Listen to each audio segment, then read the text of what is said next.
آج ہم ایک ایسی صورتحال پر نظر ڈالیں گے جہاں ایک قدرتی آفت کے بعد کی جانے والی مدد سیاست کی نظر ہو گئی۔ یہ کہانی ہے سیلاب متاثرین کی بحالی اور اس پر ہونے والے سیاسی ہتھ کنڈوں کی۔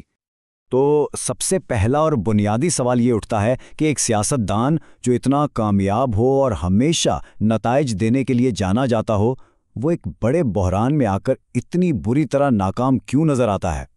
چلیں اس سیاستدان کی کہانی کو دیکھتے ہیں جس کے دو بالکل الگ الگ پہلو ہیں۔ دیکھیں، ایک طرف تو ان کا ماضی ہے، 6 بار الیکشن جیتے، لوگوں کو نوکریاں دینے کی وجہ سے جانے جاتے تھے، لیکن دوسری طرف آج کی حقیقت بالکل مختلف ہے۔ سیلاب متاثرین کی بحالی کے معاملے میں ایسا لگتا ہے کہ وہ پوری طرح ناکام ہو گئے ہیں۔ تو پھر سوال یہ پیدا ہوتا ہے کہ اگر اصل میں امدادی کام نہیں ہو رہا تو پھر چل کیا رہا ہے؟ رپورٹس بتاتی ہیں کہ یہ سب کچھ ایک سوچی سمجھی مہم کا حصہ ہے، لوگوں کو گمراہ کرنے کے لیے۔ رپورٹس کے مطابق ایک 3 مرحلوں والی اسٹریٹجی استعمال کی جا رہی ہے۔ سب سے پہلے تو افواہیں اور جھوٹے وعدے پھیلائے جاتے ہیں، اس کے بعد ترقی کی جھوٹی کہانیاں بنائی جاتی ہیں، اور آخر میں کوشش یہ ہوتی ہے کہ متاثرین کو ہی ایک دوسرے کے خلاف کر دیا جائے۔ اچھا، کہانی میں ایک اور دلچسپ موڑ بھی ہے۔ جب فلاحی تنظیمیں زمین پر حقیقت میں کام کر رہی تھیں تو اس کا کریڈٹ کون لے رہا تھا؟ اس کی ایک واضح مثال بھی سامنے آئی ہے۔ یونیورسٹی آف لاہور نے متاثرین کے لیے 20 گھر بنائے، لیکن رپورٹس کے مطابق اس نیک کام کو بھی سیاسی فائدے کے لیے استعمال کرنے کی کوشش کی گئی۔ اور دیکھیں، یہیں سے اصل معاملہ واضح ہوتا ہے۔ الزام یہ ہے کہ فلاحی تنظیموں کے کام اور ان کے فنڈز کو جھوٹ بول کر اس سیاستدان کے کھاتے میں ڈالا جا رہا ہے تاکہ عوام کو گمراہ کیا جا سکے۔ ان تمام حربوں کے لیے ایک اصطلاح استعمال کی گئی ہے، اور وہ ہے سیاست۔ تو یہ سیاست آخر ہے کیا؟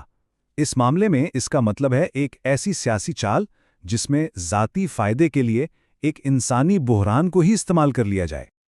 لیکن سوچنے کی بات یہ ہے کہ ان تمام سیاسی چالوں کا ان لوگوں پر کیا اثر پڑ رہا ہے جنہیں مدد کی سب سے زیادہ ضرورت ہے، یعنی خود متاثرین پر۔ نتیجہ یہ ہے کہ مدد ملنے کے بجائے سیلاب متاثرین خود کو ایک سیاسی کھیل کے بیچ میں پاتے ہیں، اور اس کی وجہ سے ہر طرف الجھن اور خوف کی فضا ہے۔ مگر معاملہ صرف الجھن تک ہی نہیں رکا۔ رپورٹس یہ بھی بتاتی ہیں کہ اب حالات مزید خراب ہو گئے ہیں اور ایک خوف کا ماحول بنایا جا رہا ہے۔